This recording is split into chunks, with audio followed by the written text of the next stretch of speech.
Bonjour tout le monde, donc là on va attaquer la vidéo de planétologie.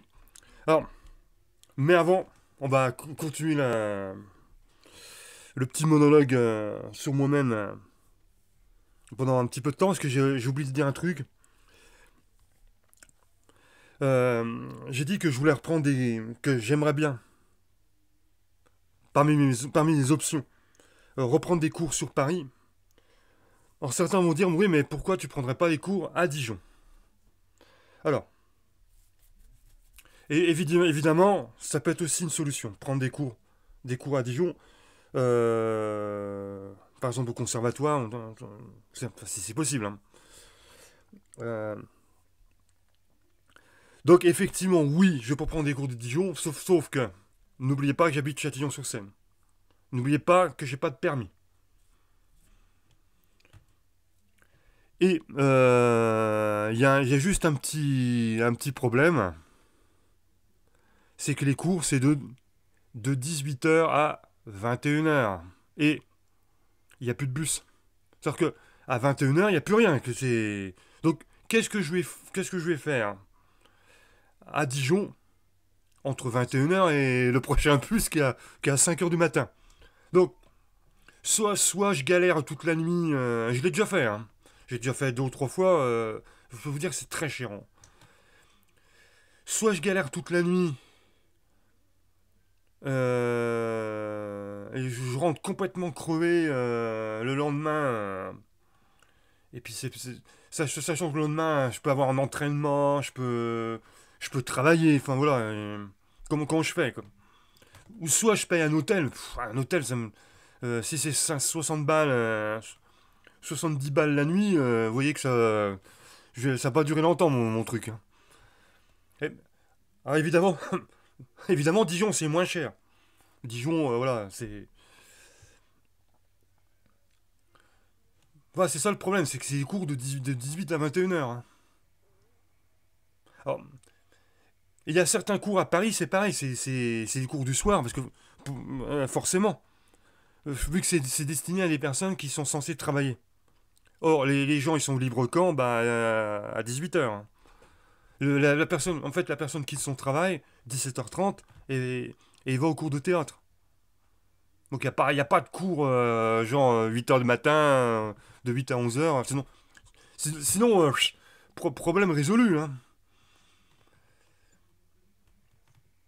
Zumba, Zumba. Et je retrouve le même problème, le même problème pour Paris, hein. Si c'est des cours de 18 à 21h, bah je suis.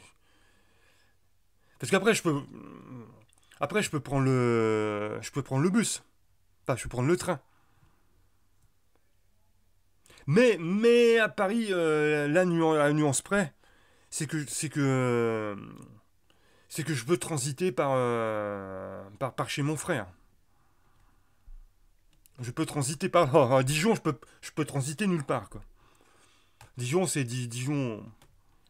Donc, moi, j'ai cherché des cours de théâtre sur Dijon, mais bon, les horaires 18h, 21h font que c'est pas possible.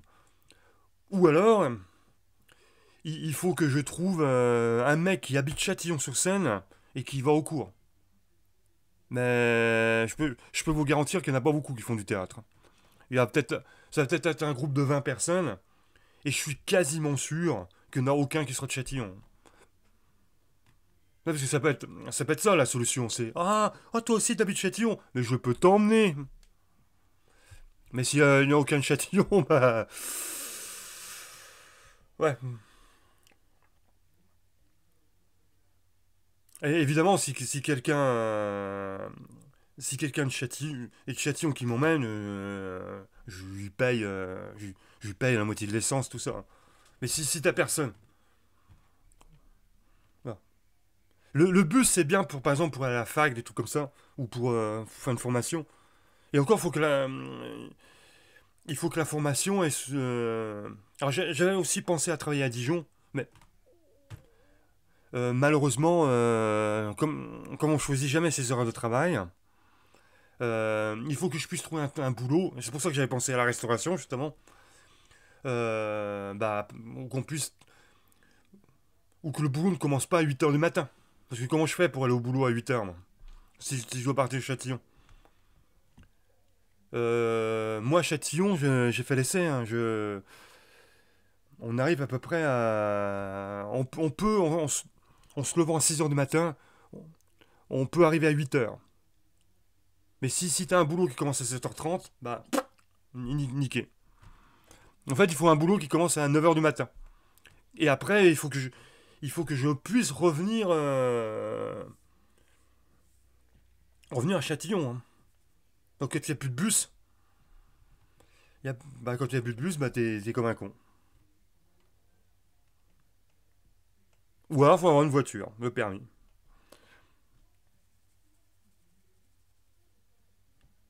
Voilà.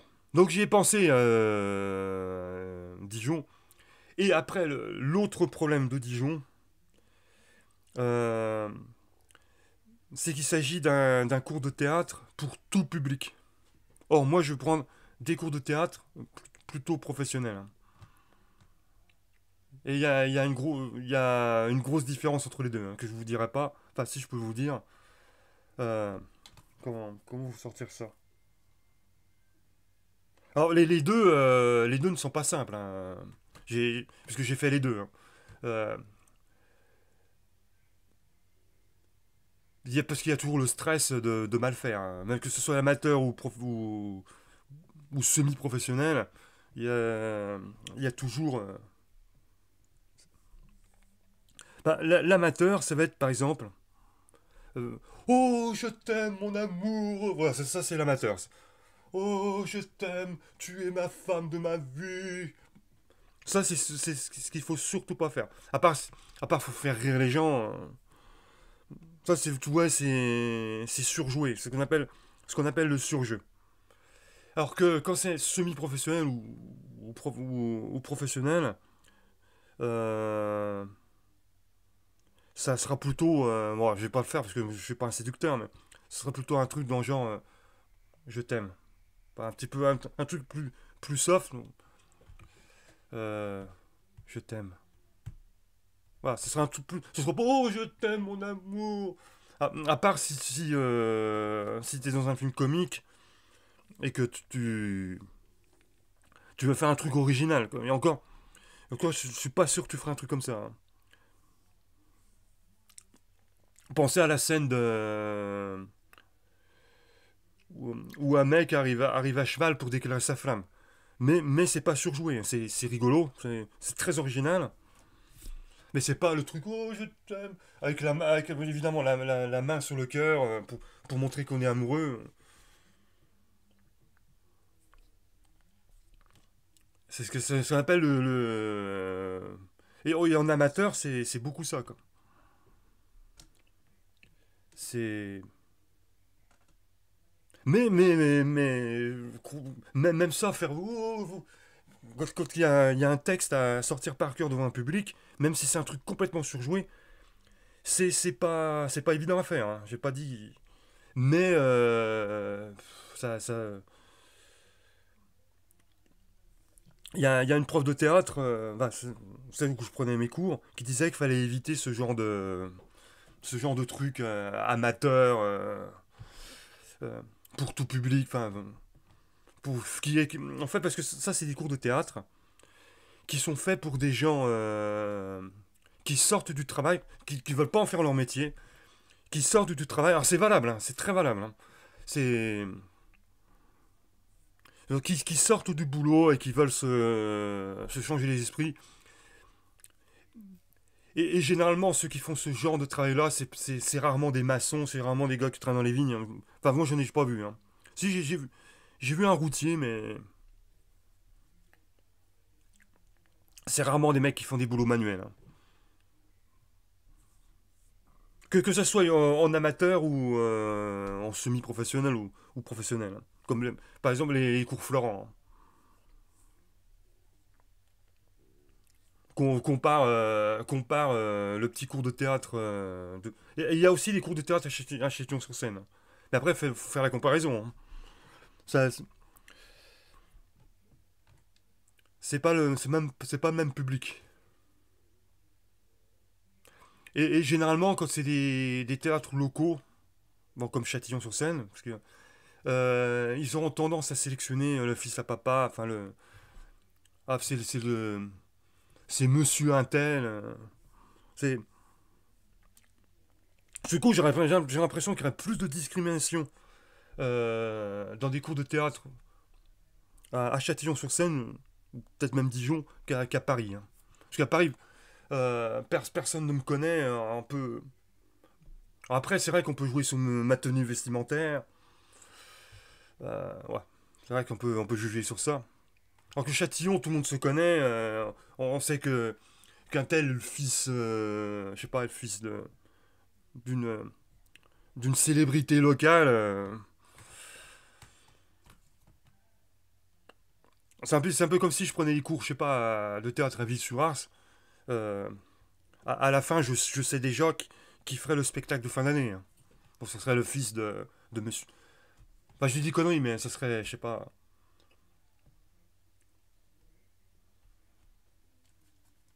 Ça serait pris selon, en fonction de la respectabilité de la personne. Si c'est une personne notoirement connue à Viss-sur-Ars.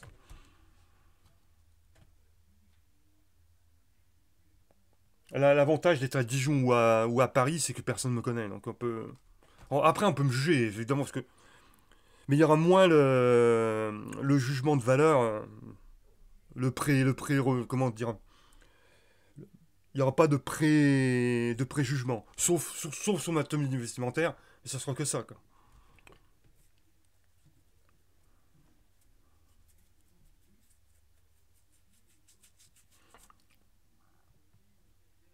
Bon, après, si t'es nul, hein. Tu sais pas, si t'arrives que tu dois jouer une pièce, ou un, ou un sketch, ou un spectacle, puis que tu connais pas ton texte, ou que t'es là, et que tu te plantes, bon, forcément, là, tu seras pas pris dans le spectacle. Là, je parle, c'est toujours la même histoire, c'est d'être pris à la gueule du client. Toujours le même. Et je pense qu'il y a plus de risques dans un village où tout le monde te connaît que dans un truc où personne ne te connaît, où tu peux tricher un petit peu, quoi. Là par exemple, à Viss-sur-Ars ou à Châtillon-sur-Seine, surtout à Viss-sur-Ars, je peux pas tricher. Tout le monde sait que je suis Christian Mangin, que je suis pas le fils d'un tel qui a des vignes.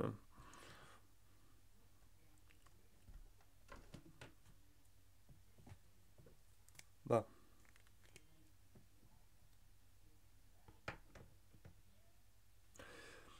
Allez, c'est parti pour la planétologie. Après, ouais, ça fait cette petite distinction entre ce qu'était le théâtre pour tous et le cours un théâtre un petit peu plus. D'un niveau un petit peu plus relevé.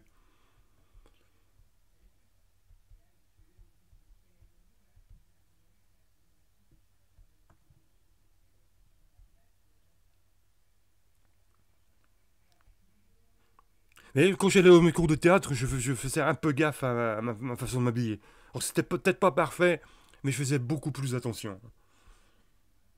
Je partais pas. Je partais pas comme, comme je suis là, hein.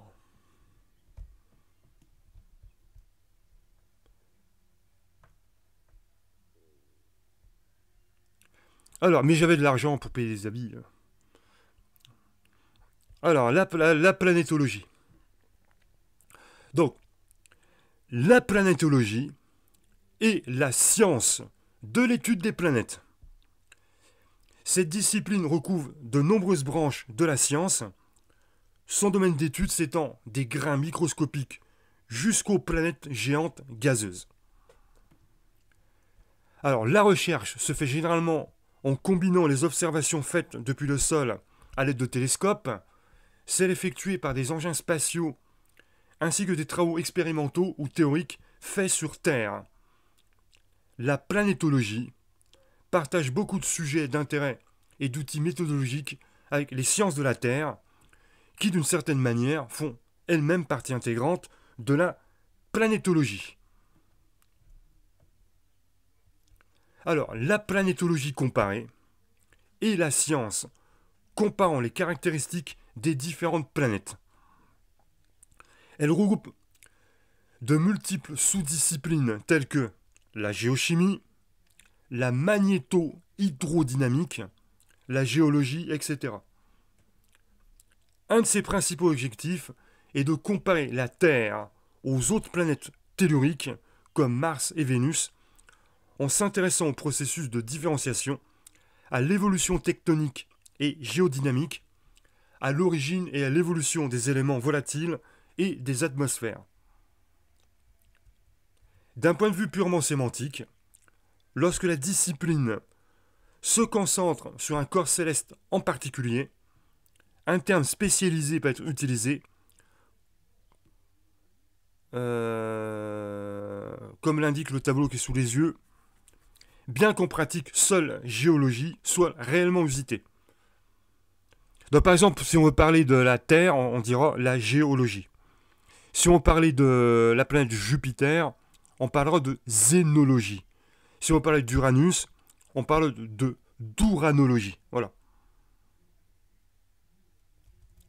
Longtemps, la planétologie est restée confinée à l'étude du système solaire, seul système planétaire connu jusqu'en 1995. Avec la découverte de la première planète extrasolaire ordinaire, en 1995 par Didier Queloz et Michel Mayor, autour de l'étoile 51 Pégasi, la planétologie a connu un essor et une diversification considérable. Les nouveaux systèmes planétaires découverts diffèrent radicalement du système scolaire. Du système solaire, n'importe quoi. Ouais, c'est vrai que ma façon de présenter les choses est un petit peu scolaire. C'est pour ça que ça n'intéresse pas grand monde. Donc, système, système solaire, et non scolaire. Lorsqu'elle compare les planètes situées en dehors du système solaire, cette science prend parfois le nom d'exoplanétologie. Cette branche de la discipline cherche à classer les planètes et à en déterminer les conditions d'apparition, voire les critères biophiles, qui sont bien sûr propices à la vie. Donc voilà, c'est terminé. Les 10 vidéos de présentation sont faits pour présenter l'ensemble. Alors, parfois c'était un petit peu... c'est vrai que c'était un petit peu compliqué à faire comme vidéo, hein, parce que c'est pas évident. Donc à partir du 16, du 16 avril, on commencera le classement des planètes. Et c'est à partir de ce moment-là que je vais essayer de faire un montage. Alors je ne sais pas ce que ça va donner, peut-être que ça sera pas mieux. Hein. Peut-être que ça sera tout. Peut-être que ça améliorera rien du tout. Hein. Donc la vidéo, je vais peut-être la faire aujourd'hui, mais elle sera publiée que le 16. Parce que j'ai deux vidéos à faire en fait. Parce que il y aura le 50e et le 49e du classement. Donc je verrai bien. De toute façon, je verrai quand je vais la faire. Donc celle-là, c'est la dernière dans ce style-là. Et je vous dis, je vous donne rendez-vous le 16 avril avec la 50e place et celui qui est classé 49e. Alors j'espère que ça va bien se passer. Hein.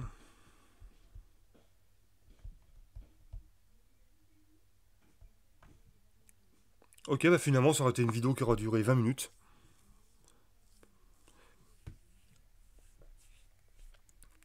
Et plus les vidéos sont courtes, et mieux c'est. Hein.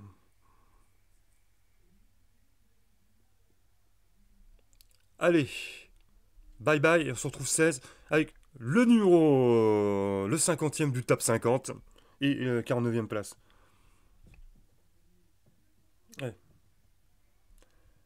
Et puis là, j'ai encore trois cours de polonais à faire, plus, plus une mission. Alors, ou alors, peut-être que je ferai ma mission demain. Ouais, je dois partir en mission là pour la recherche de travail. Ça, je, je suis en train de réfléchir. Ouais, je fais ma vidéo de Polonais tout de suite. Ah non, non, je peux pas, je peux pas.